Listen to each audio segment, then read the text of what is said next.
Sang Nabalhenge. Welcome back to my daily Tether briefing. I hope everyone's Saturday is going very well. Without further ado, let's dive straight to the only daily Tibetan Parliament session highlight in English. Chaired by Honorable Speaker Kimbostam Tempela, the 12th day of the 17th Tibetan Parliament in Exile's 9th session, that's the budget session, commenced at 9:30 with the official solidarity resolution on the critical situation inside Tibet.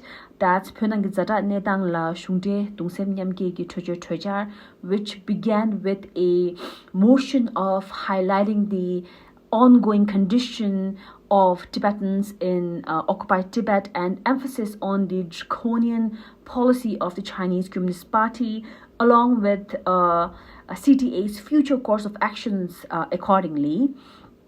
So the 6-point official solidarity motion presentation was followed by about 33 Chitu participating in the deliberation over the resolution, raising some important matters concerning history of Tibet as an independent nation, on escalating human rights abuses in occupied Tibet, on various forms of hardline policies under Xi Jinping and its clique, condemnation against China's restriction on the Tibetan language as part of its broader objective of Sinicizing Tibet, then on the responsibilities of the Tibetans around the free world and necessity of an inclusive political voices that voice of Rangzhen represented, then paying respect to the Tibetan martyrs in occupied Tibet over the decades, as well as commending the individual activists and organizations actively engaged in Tibet advocacy in exile around the free world.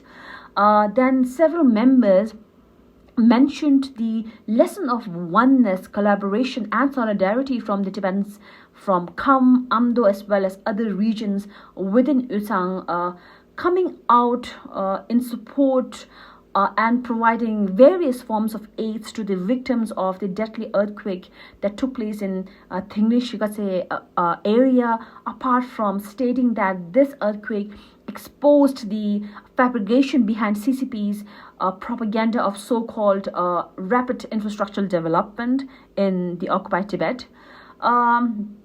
The official motion of solidarity on the critical situations inside Tibet, as always, was passed unanimously in the House. Then, as per the list of business, the House proceeded with the very important session of the election of the Chief Justice Commissioner and the other two Justice Commissioners of the Tibetan Supreme Justice Commission, and the Auditor General, the election of the Auditor General of the Office of Auditor General. Yishi Wangmula, the Secretary of the Tibetan Supreme Justice Commission, was elected as the Chief Justice Commission, receiving 31 votes, while former parliamentarian Snam Gensela received 12 votes. With this victory, Yishi Wangmula has become the first woman to be elected to the position of Chief Justice Commissioner in the Tibetan Supreme Justice. So that's a huge news. Then parliamentarian Dao Phingila received 25 votes against parliamentarian Yudo Okatsang, who received 4 votes, and Pupudochila, who received 9 votes, and there were 4 nulled votes as well. Hence, Chidu Dao Phingila was elected as one of the other Justice Commissioner of the Tibetan Supreme Justice Commission.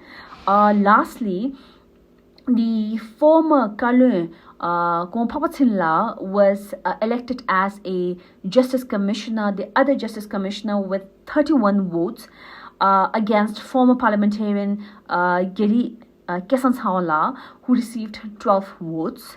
Then finally, Tashi Topkela, the Secretary of the Office of Auditor General, was elected as the new Auditor General of the Office of Auditor General with 32 votes against Samte Nubula, who received 8 votes, and there were 3 null votes as well.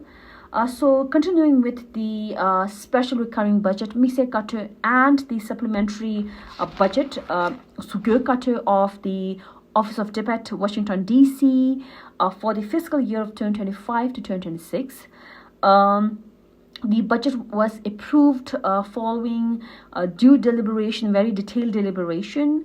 A motion of reduction to the special recurring budget of the Office of Tibet, Washington, D.C. on the office's loan of $4 million for Minnesota's Tibet Town project failed to receive majority votes. So this was followed by deliberation and approval of the supplementary budget of the Tibetan Community Development Fund. Finally, the House then proceeded with the continuation of report presentation of the 12th Public Accounts Committee, that's Mount Sita Sokchung, by its secretary, parliamentarian Gedon Popatojila, and myself. And parliamentarian Silhamala and parliamentarian Tenzin Chunzila. So with that, the day concluded with the reading of the leaves of absence and next week's list of business by Secretary General. And then with that, the session adjourned at 6 p.m. today until Monday 9:30. So this was it for today. We all are aware that now, after a long gap, we will be able to see an actual Tibetan Supreme Justice Commission, a Chief Supreme Justice Commissioner, and the other 2 Justice Commissioners in the position holding their seats in the Tibetan Supreme Justice Commission.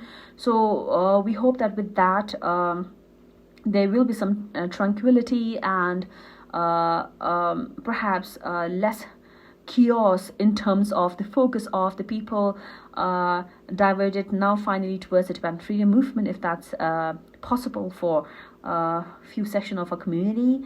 Anyhow, having said that, I feel that it's fantastic that today we have the House managed to elect the first ever Tibetan woman to the position of Chief Justice Commissioner. That's super exciting for me as a Tibetan woman. And yeah, this was it for today. I will see you on Monday evening for my briefing, and I hope you all have a lovely Saturday and Sunday. Number so,